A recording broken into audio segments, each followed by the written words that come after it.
Sunan Haidaulan membaca doa.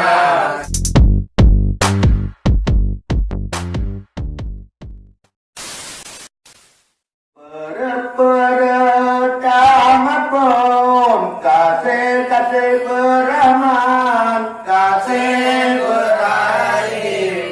Yang kedua kasih berahim. Yang kedua kasih beraman. Dalam murahan Allah di dalam dunia, murahan Allah di dalam dunia.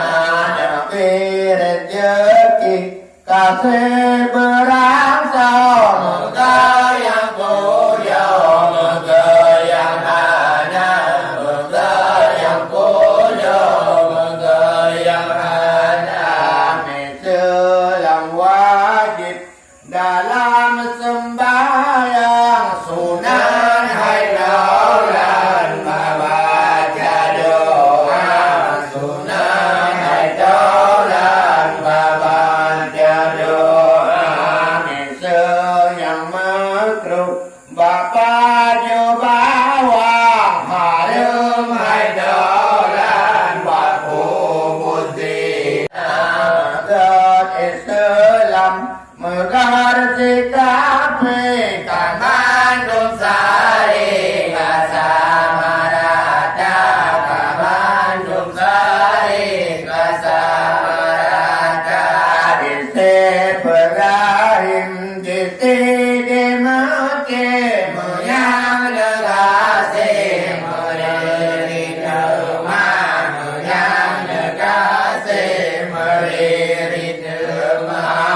Yang negasi ke orang mukmin, orang muslimin ikut Sayyidina, orang muslimin ikut Sayyidina.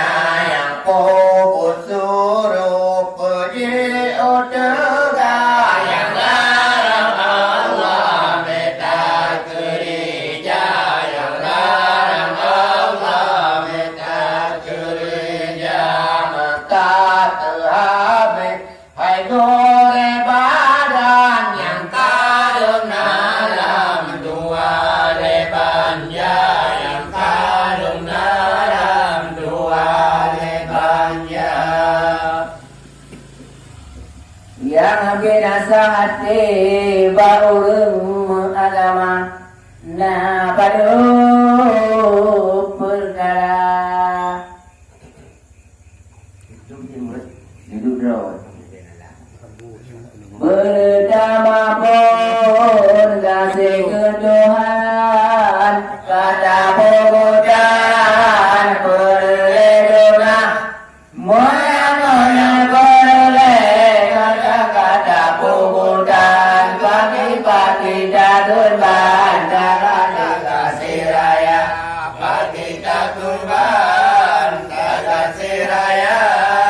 Dua tanda pujo ke Rasul, anak takabur suruh Sayyidina.